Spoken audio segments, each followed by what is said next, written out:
Paizinho, nós iremos nos debruçar agora sobre a Tua palavra, sobre aquilo que ela diz. O nosso interesse e a nossa intenção aqui nessa noite é ouvir a Tua palavra e aprender as lições que ela nos ensina. E ao sair daqui,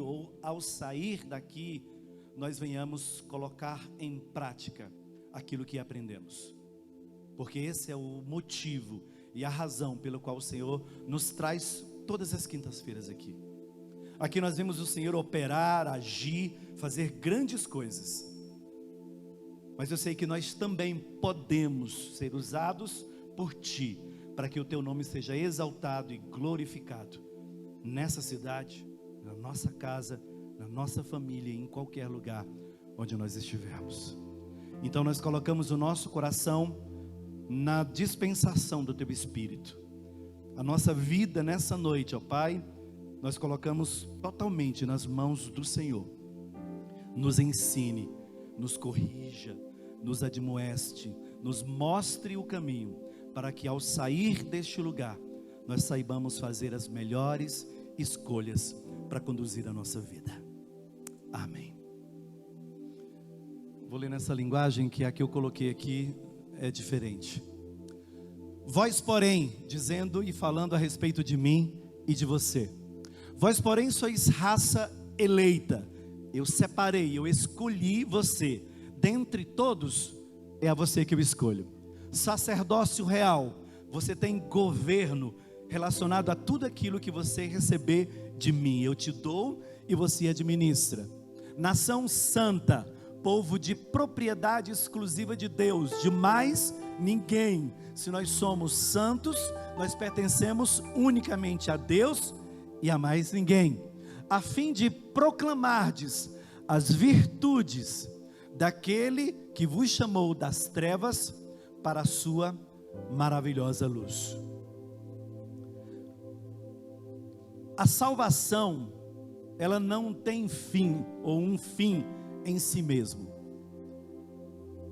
Toda essa questão e propósito de que o sangue de Jesus tem poder, ele tem poder para me salvar, mas ele tem poder para me salvar e me projetar numa determinada direção, e é isso que eu preciso entender e aprender com Deus. Eu fui salvo, você foi salvo, para quê? Se cada um fizer essa pergunta aí para si mesmo, que resposta nós daremos ao nosso coração? Eu fui alcançado e fui salvo para quê? Com certeza para cumprirmos algum objetivo, algum propósito que Deus tem na minha e na sua vida. Por isso que não é inteligente lançar fora as coisas, a vida, desistir antes que a última peça seja montada. Eu falei aqui uma vez que quando nós vamos montar um quebra-cabeças, nós chegamos em casa, abrimos a caixa, colocamos aqui a figura e começamos a separar as peças pelas cores. E a partir daí, olhando para a figura, vamos montando até ter aquela imagem projetada aqui. Deus está montando, fazendo essa montagem em nós. Então não tem como desistir se nós ainda não fomos montados completamente. Se alguma coisa ainda falta para ser colocado em nós, não tem como desistir agora. Porque não foi para isso que nós somos feitos. Porque Deus nos deseja ver totalmente curados. Essa é uma das razões. Eu coloquei o tema. Pode jogar aí, por favor? É que eu mudei tantas vezes que eu não sei qual foi o que ficou. Não deu? Vamos lá. Eu vou falar sobre dons e virtudes. Quando nós nos deparamos com Deus, ou quando nós fomos encontrados por Deus, nós vamos usufruir de tudo aquilo que é bom e que Ele pode nos oferecer. Então nós vamos nas melhores partes, nós vamos justamente na essência do poder que Ele pode exercer sobre a minha vida e resolver todos os meus problemas. Mas nós estamos falando de um Deus que é um roteirista perfeito e que não vai perder nenhuma oportunidade em me encaixar dentro dessa história em algum momento em que ela estiver acontecendo. Essa história era a história de um povo escravo, um povo que foi dominado durante muito tempo, e os poderes que regiam sobre eles eram poderosos, eram maliciosos, eram gananciosos. E o povo de Deus, nesse tempo todo, ele foi obrigado a se sujeitar a esse povo. Ali se morria, se matava, se roubava e enganava, e ninguém podia fazer nada, porque o maior sobrepuja sobre o menor. Até que um dia, na plenitude do tempo, cumpre-se o tempo em que Deus prometeu que haveria de enviar o Salvador. E ele aparece. No universo da igreja, existem duas dimensões, nas quais devemos nos apoiar e nos estabelecer: poder e as virtudes. Elas são princípios estabelecidos no próprio Deus e atuam na vida do homem para expressar, através dele, os atributos e o caráter de Deus. Nós usamos sempre o poder, porque o poder é dele, mas as virtudes são nossas. Somos nós que temos que agir e reagir para que alguma coisa possa acontecer. Sendo assim, entenderemos que as virtudes se manifestam através dos frutos, e o poder tramita nos dons. Eu estou conversando sobre isso com alguns amigos na internet. Tem muita coisa aqui daquilo que nós conversamos, e eu achei interessante ver e analisar e falar a respeito disso, porque nós somos muito obsessivos em relação ao poder. Mas o poder nos transforma para fazer algo, e é esse algo que falta naquilo que nós precisamos entender. Os dois, por sua vez, precisam andar juntos, de modo que eles se completem.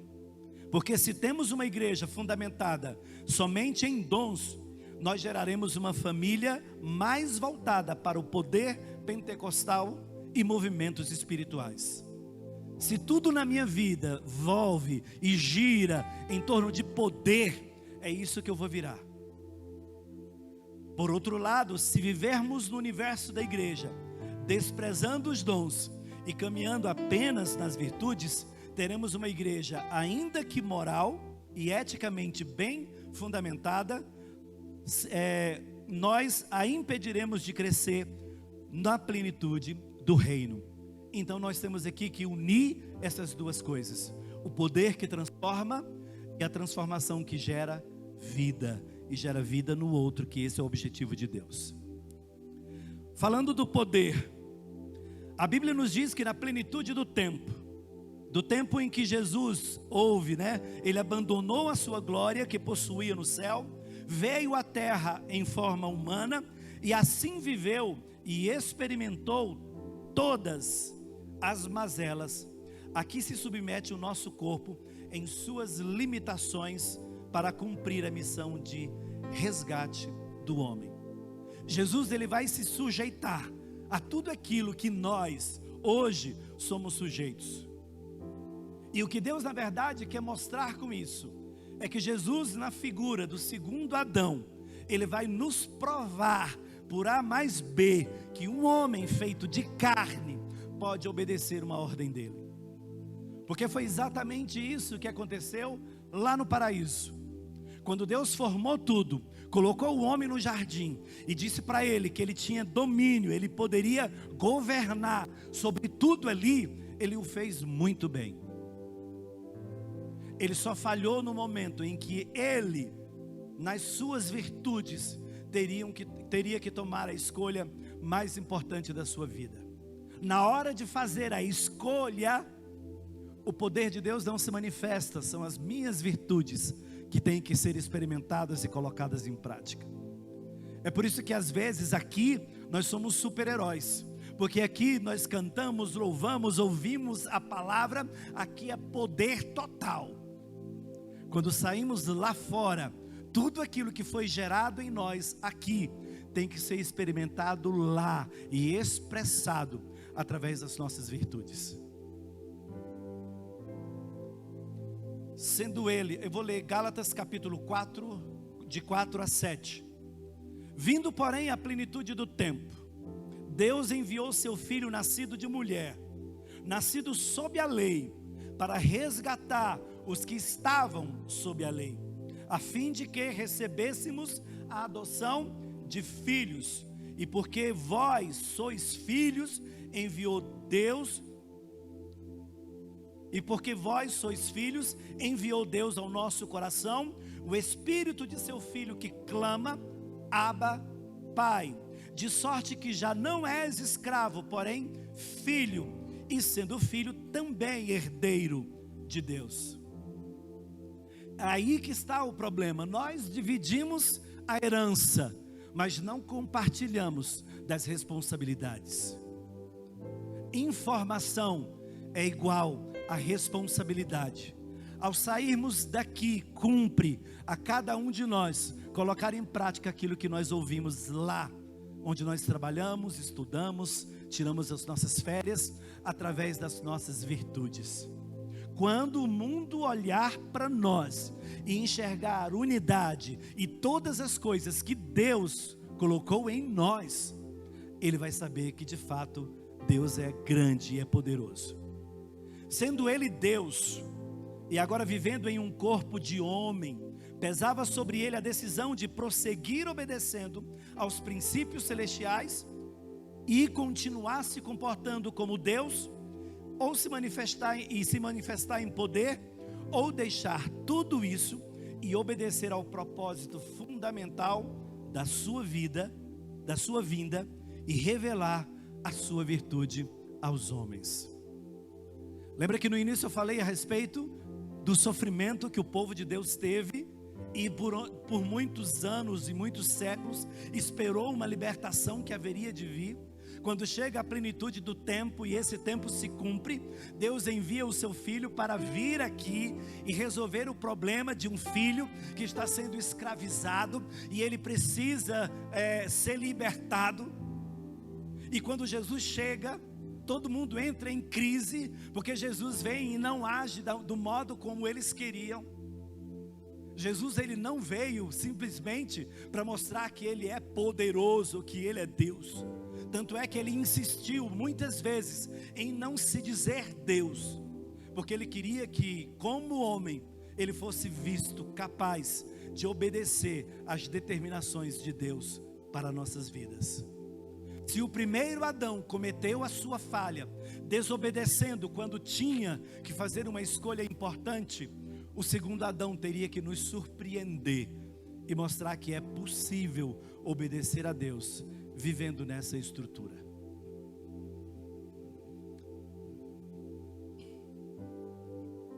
Em Lucas no capítulo 8, verso 43, diz assim: e certa mulher que tinha uma hemorragia, havia 12 anos, e gastara com os médicos todos os seus haveres, e por ninguém pudera ser curada. Chegando-se por trás, tocou-lhe a orla do manto, e imediatamente cessou a hemorragia. Perguntou-lhe Jesus: quem é que me tocou? Como todos negassem, disse-lhe Pedro: mestre, as multidões te apertam e te oprimem. Mas Jesus disse: alguém me tocou, pois percebi que de mim saiu poder. É a convicção no coração de alguém que sabe exatamente aquilo que fora buscar. Ela foi buscar a sua cura. Talvez não teria para ela um outro interesse, mas ela foi lá, tocou com autoridade, e nessa hora de Jesus saiu poder e não virtude, e ela foi curada. Mas todas as vezes que Jesus curava alguém, ele chamava aqui e dizia: ou a tua fé te salvou, alguma coisa nesse sentido, levanta, toma o teu leito e anda. mas principalmente ele dizia: vá e não peque mais. Já que você foi revestida do poder que há em mim e recebeu a sua cura, agora proclame as virtudes daquele que te chamou das trevas para a sua maravilhosa luz. É exatamente isso que nós temos que entender. O Murilo estava no carro, ouvindo uma canção que só ele sabia. E num dado momento ele corria e aumentava o volume. E depois voltava e ouvia mais uma vez. Só ele e Deus, como ele disse. E lá na casa dos Cássios, tem alguém que ouve a voz de Deus. E Deus diz: fala para o meu filho. E ela contou toda essa história como se estivesse dentro do carro com ele. Até no que diz respeito a aumentar o som. Tem que ser proclamado. Nós precisamos saber o que Deus está fazendo e a quem Ele está usando para que a sua obra seja concretizada. Talvez no silêncio da tua casa, talvez no momento em que você está sozinho, que você acha que não há mais ninguém que se preocupe com você, pode ter certeza que Deus falou com alguém. Ele só não obedeceu a voz de comando e não te procurou. Nós somos assim, por isso que pouco proclamamos. No Mateus capítulo 26, no verso 36, é do 36 até ao 46, vai falar de Jesus no monte da transfiguração, eu creio. Vamos ler aqui. Então Jesus foi com eles a um lugar chamado Getsêmani e disse aos discípulos: sentai-vos aqui, enquanto eu vou ali orar. E levando consigo Pedro e os dois filhos de Zebedeu, começou a entristecer-se e a angustiar-se. Então lhes disse: a minha alma ainda está triste até a morte. Ficai aqui e vigiai comigo. E adiantando-se um pouco, prostrou-se com o rosto em terra e orou dizendo: meu pai, se é possível, passa este cálice de mim. Todavia não seja como eu quero, mas como tu queres.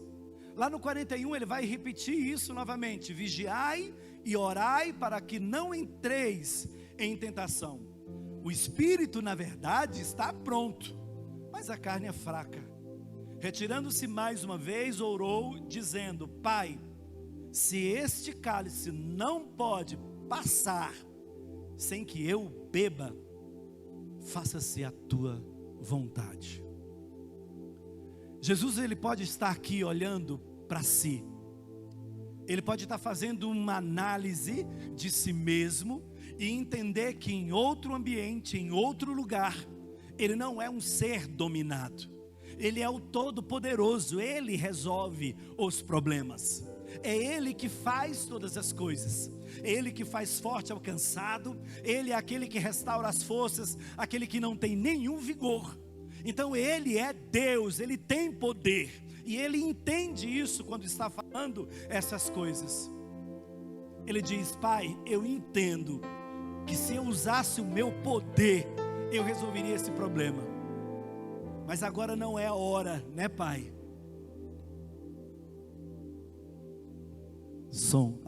Não é hora de falar de poder. É hora de demonstrar as virtudes. É hora de provar para a humanidade que aquele Adão tomou naquele momento aquela decisão, e eu agora vou entender que eu preciso tomar uma outra decisão.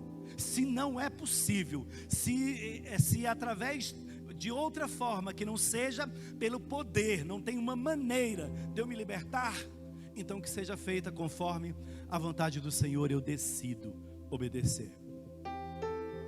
Entendeu que se Jesus quer usar o poder, Ele resolve o problema? Mas Deus é um grande escritor, e Ele disse que nesse final nós não estaríamos bem. Deus, através de Jesus, manifesta as suas virtudes aos homens, e nisso está a sua grandeza. No paraíso o homem comete o erro de não obedecer a uma determinação de Deus, e por isso veio sobre si a sua decadência, sobre a sua descendência tamanha destruição. Deus conosco, com a vida de Jesus na terra, é uma ação pedagógica. Jesus veio nos ensinar como obedecer o Pai. Jesus veio nos mostrar o caminho. Nós não sabemos obedecer, não sabe? Olha para Cristo. Imitar a Cristo é difícil. Imita a Paulo que imita a Cristo. Imita alguém que está ao seu lado, que está imitando a Cristo. Então Jesus vem mostrar e dizer que é possível obedecer, é possível fazer a vontade de Deus e cumprir o propósito que Ele quer. Então Deus conosco aqui na terra, em Jesus, é pedagógico. Aprenda. Quando você vir aqui e ouvir alguma palavra que te confronte no teu coração, é pedagogia pura. Muda, restaura, transforma. É isso que Deus quer que nós façamos. Nesse laboratório de princípios e valores chamado terra, Deus nos ensina através do seu Filho Jesus que ouvir a voz do nosso Pai e obedecer é possível. É possível. Mesmo que em algum momento achemos que isso nos cause algum prejuízo, obedecer sempre será e vai ser a nossa melhor escolha. Quando Jesus estava a caminho do Calvário para a sua crucificação, Ele não se manifestou em poder, mas Ele revela ali as suas virtudes. Jesus não reclamou, não murmurou, não disse em momento algum que a culpa não era dele, ou que seria de uma outra pessoa. Ele assumiu uma culpa que não era sua, calado como se ela fosse. Então quando ele estava ali, ele manifestou a sua virtude. Dentre as virtudes reveladas por ele, nessa jornada do Getsemane, o que você acha que é? Para morrer, ele precisou nos amar. Ele nos entende, Ele nos ama, Ele nos aceita.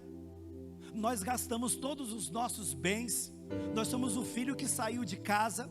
Nós somos o filho que abandonou a casa do pai. Um dia encontra com o irmão primogênito. Ele nos aceita de volta na sua casa. Ainda se propõe a dividir a sua herança comigo.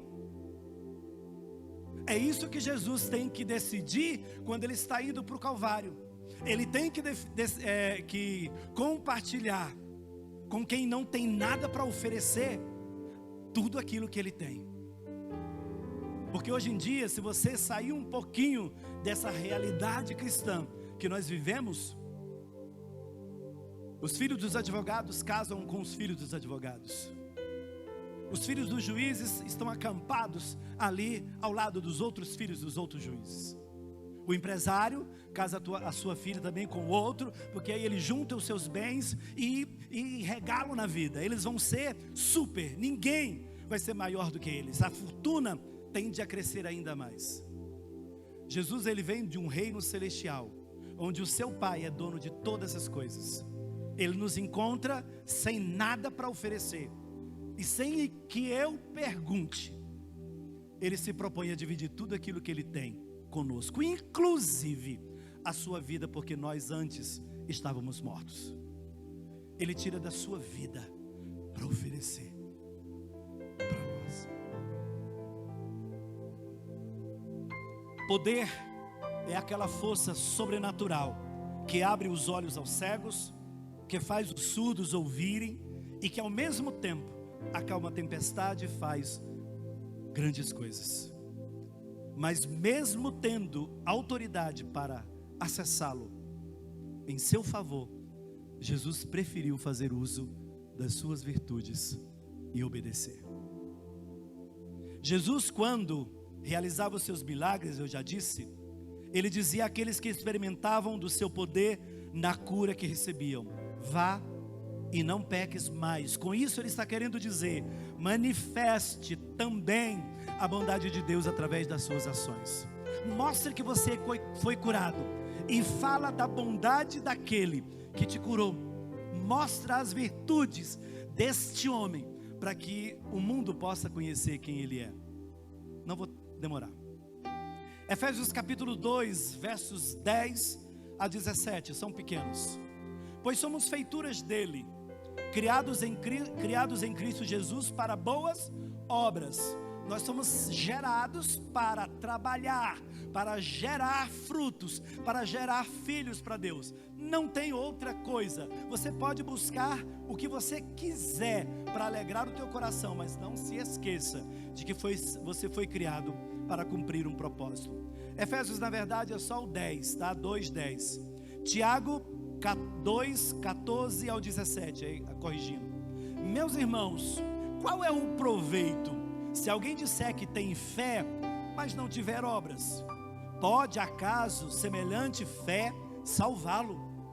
Se um irmão ou uma irmã estiverem carecidos de roupa e necessitados do alimento cotidiano, e qualquer dentre vós lhe disser: ide em paz, aquietai-vos e fartai-vos, sem contudo lhes dar o necessário para o corpo, qual é o proveito disso? Palavras lançadas ao vento. Uma vez eu estava reunido para um almoço, eu já contei isso aqui, mas cabe.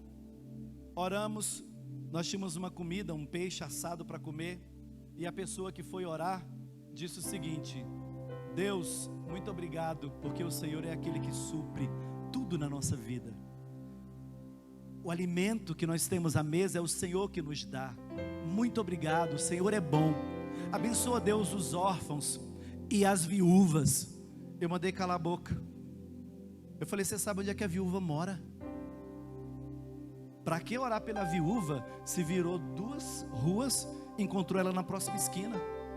Então não coma e vai chamar a viúva e traga. E nós fazemos orações lindas, ordenando que Deus faça aquilo que já nos foi dado a fazer. Lá, lembra no vaso de alabastro que foi quebrado e derramado sobre a cabeça de Jesus, e ele foi ungido? Isso é caríssimo. Isso aqui, se vendesse, o dinheiro dava para alimentar muita gente. E Jesus falou: pobres vocês vão ter aí para cuidar a vida toda. Então por que agora, na hora de eu fazer, eu vou transferir a responsabilidade para Ele? Eu recebi o poder, porque fui salvo, fui curado e fui restaurado. Mas com tudo isso veio as virtudes, o amor, a compaixão, a misericórdia. É isso que nós temos que manifestar. Quando eu agir com misericórdia em relação a alguém, eles vão entender que só Deus agiria daquela maneira. Só Deus pode agir com bondade. Porque poder é a força natural, já fiz. Jesus, quando realizava, também já fiz. Efésios 2, Tiago 4:17. Repetindo: portanto, aquele que sabe o que deve fazer o bem e não o faz, nisso está pecando. Eu sei que eu fui chamado para cuidar de gente. Se eu sei que eu fui chamado para cuidar de gente e não cuido, nisso eu estou pecando. Se eu fui chamado para cuidar dos órfãos, das viúvas, e eu não estou fazendo, nisso eu estou pecando. Isso já está dentro de mim. Oh Deus, deixa eu andar. Sendo assim, podemos entender que as virtudes é que nos dão as forças para carregar a cruz. Jesus, para carregar a cruz, ele não usou o seu poder, ele usou as virtudes. O amor que havia no seu coração foi que ele usou. Por isso que um dia eu fui pregar e eu não preguei sobre a paixão de Cristo, eu peguei sobre a compaixão de Cristo, a capacidade que ele teve de se colocar no meu lugar. Eu ia morrer, ele morre. A herança é toda dele, ele divide comigo. Ele é filho único e agora eu sou co-herdeiro juntamente com ele. Esse é Cristo. A manifestação dessas virtudes em nós é que nos tornam verdadeiros cristãos, e o poder nos conduz às conquistas do reino. Uma vida cristã equilibrada precisa manifestar em si tanto o poder como as virtudes. Atos 1:8, mas recebereis poder ao descer sobre vós o Espírito e sereis minhas testemunhas. Poder para enfrentar todos os desafios e testemunhar e falar a respeito de quem Ele é. Vocês irão testemunhar de mim a meu respeito e falar de tudo que viram e ouviram e fazer as mesmas obras. 1 Pedro 2:9, repetindo novamente, mas vós sois geração eleita, o sacerdócio real, a nação santa, o povo adquirido, para que anuncieis as grandezas. Fomos adquiridos para proclamar as virtudes do nosso Cristo. O mundo tem que saber que, além de poder, Ele tem grandes virtudes. Senão, as pessoas virão aqui, experimentarão do poder e vão embora, e não experimentarão da outra mudança. Quando buscamos o poder, o agir é todo de Deus, e isso é o que conta. A ação dele é que conta. Se Ele nos usa, então é Ele que faz. Somos apenas instrumentos. Mas quando eu proclamo as suas virtudes, isso é o meu reconhecimento de quem Ele é e do que Ele fez por mim. Isso é gratidão. Na proclamação das virtudes, a ação é toda minha. Poder, Deus derrama, Ele manifesta e Ele faz. Virtudes, depende de mim e de você, para que o mundo conheça o que Jesus é por dentro.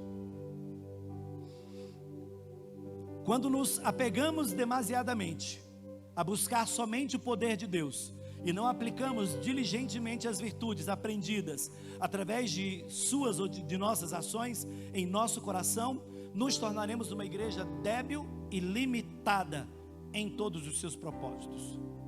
Precisamos buscar a manifestação dessas virtudes em nós, pois é a partir delas que os nossos frutos serão produzidos. O poder é o instrumento de Deus, do qual nós nos valemos para nos libertar daquilo que somos. Mas também Ele pode gerar em nós aquilo que Ele deseja, que Deus deseja.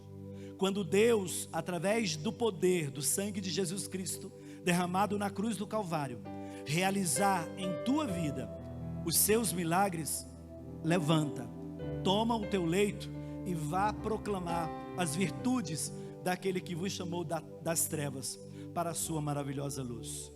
Dentro do sistema solar onde nós habitamos, a nossa casa é um pequeno pedaço de terra, cercado de universo por todos os lados, e no comando disso tudo está o grande El Shaddai, o Todo-Poderoso. É exatamente isso que precisamos aprender com Jesus. Existe algo muito maior no universo do que a nossa própria vida. Mesmo que tenhamos força para mostrar o poder que temos, precisamos, através do amor e das virtudes aprendidas com Ele, manifestar também aquilo que somos.